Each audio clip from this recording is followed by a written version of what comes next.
Hello guys, Nancy കിച്ചണിലേക്ക് സ്വാഗതം. നമ്മൾ നല്ലൊരു മാങ്ങാച്ചാറാണ് ഉണ്ടാക്കാൻ പോകുന്നത്.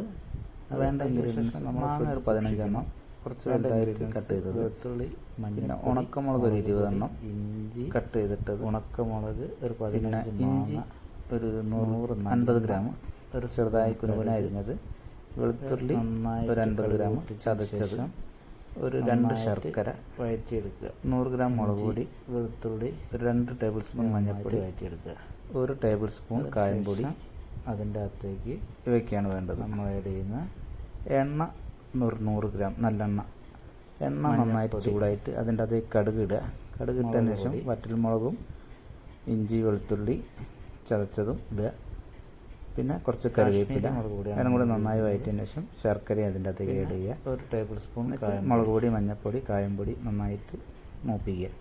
അതിന് ശേഷം ഒരു നാരങ്ങ വലുപ്പത്തിലുള്ള പൊടി, അത് പിഴിഞ്ഞ് അതിൻ്റെ നീരും കറി ഒന്ന് തിളച്ചതിന് ശേഷം മാങ്ങ കട്ട് ചെയ്ത് വെച്ചിട്ട് കല്ലുപ്പൊട്ട് കുറച്ച് നേരം 1 മണിക്കൂർ വെച്ചത് കട്ട് ചെയ്യുന്നതിലേക്ക് ആഡ് ചെയ്യുക.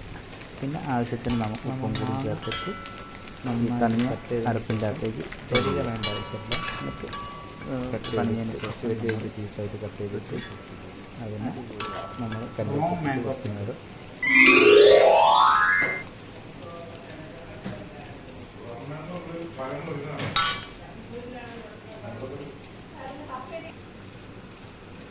ഒരു സ്പൂൺ മഞ്ഞൾപ്പൊടി, ഒരു 100 ഗ്രാം മുളക് കാശ്മീരി, 1 ടേബിൾ സ്പൂൺ കായംപൊടി,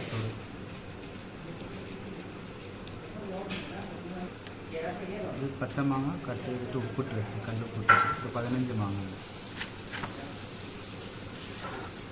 ഒരു 1.5 ശർക്കര പൊടിച്ചത്. നന്നായി മൂത്ത് വന്നിട്ടുണ്ട്. ഇത് മഞ്ഞൾപ്പൊടി, മുളക് പൊടി,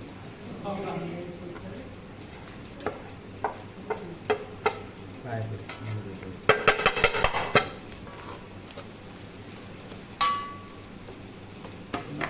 ശർക്കര ഇട്ട്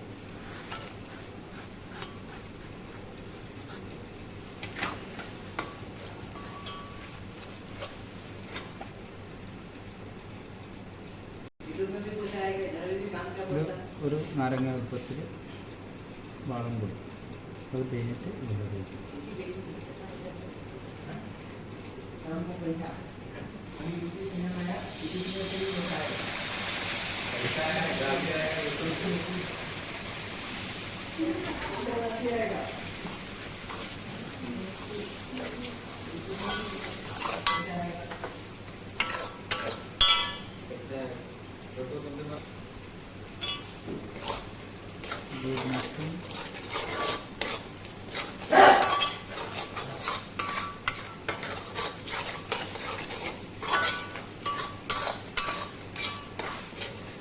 അതിനുശേഷം നമ്മൾ കട്ട് ചെയ്ത് വെക്കുന്ന മാങ്ങ അതിൻ്റെ അകത്തേക്ക് ആഡ് ചെയ്യുക.